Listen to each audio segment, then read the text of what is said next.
Imagine someone walks up to you and says, "Hey, I rent out desks. Give me $47 billion.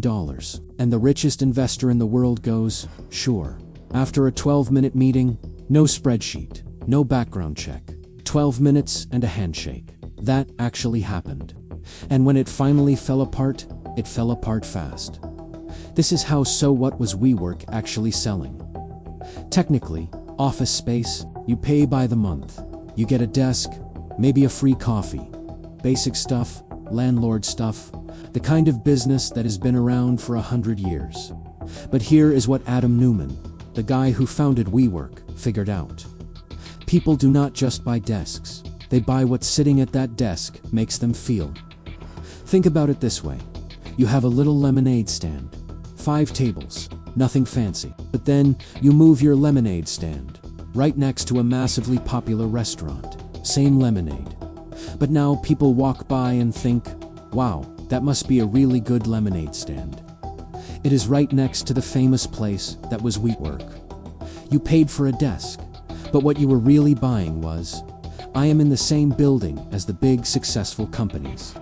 Maybe some of that rubs off. Neumann put kombucha in the fridges. He put plants everywhere. He gave the walls exposed brick.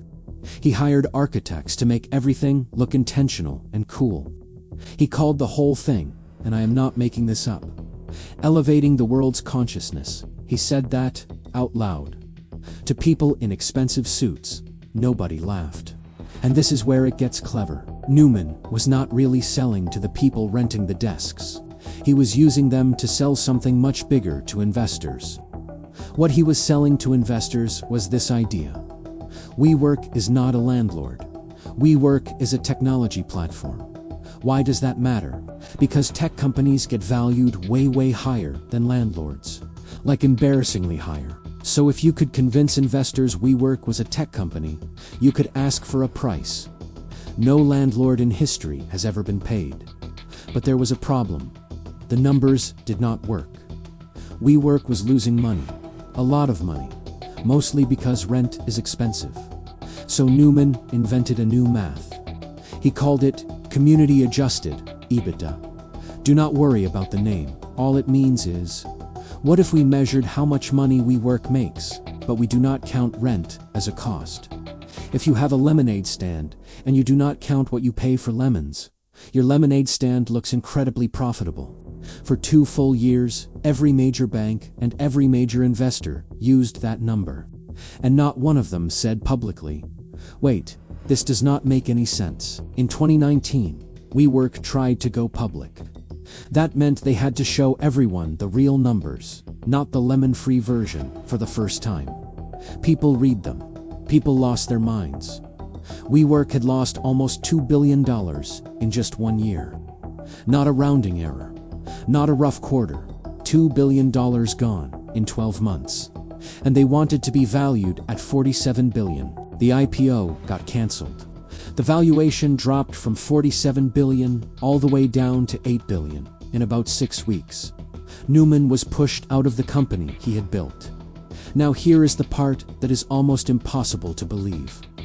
SoftBank, the same company that had put all that money in, paid Neumann $1.7 billion to just leave. $1.7 billion to go home. The regular employees, the ones who had worked there for years, the ones Neumann had told would get rich, got a severance package. And in some cases, a yoga mat. A yoga mat, a yoga mat. I want you to sit with that for a second. Every documentary about WeWork blames Adam Neumann. And look, he is not blameless, but blaming only him is like blaming the one kid who cheated on a test, while ignoring the fact that the teacher handed out the answer key beforehand. All of those banks and investors, they were not tricked. They had entire floors of analysts. They had lawyers. They had every resource in the world to read the math and say, this does not add up.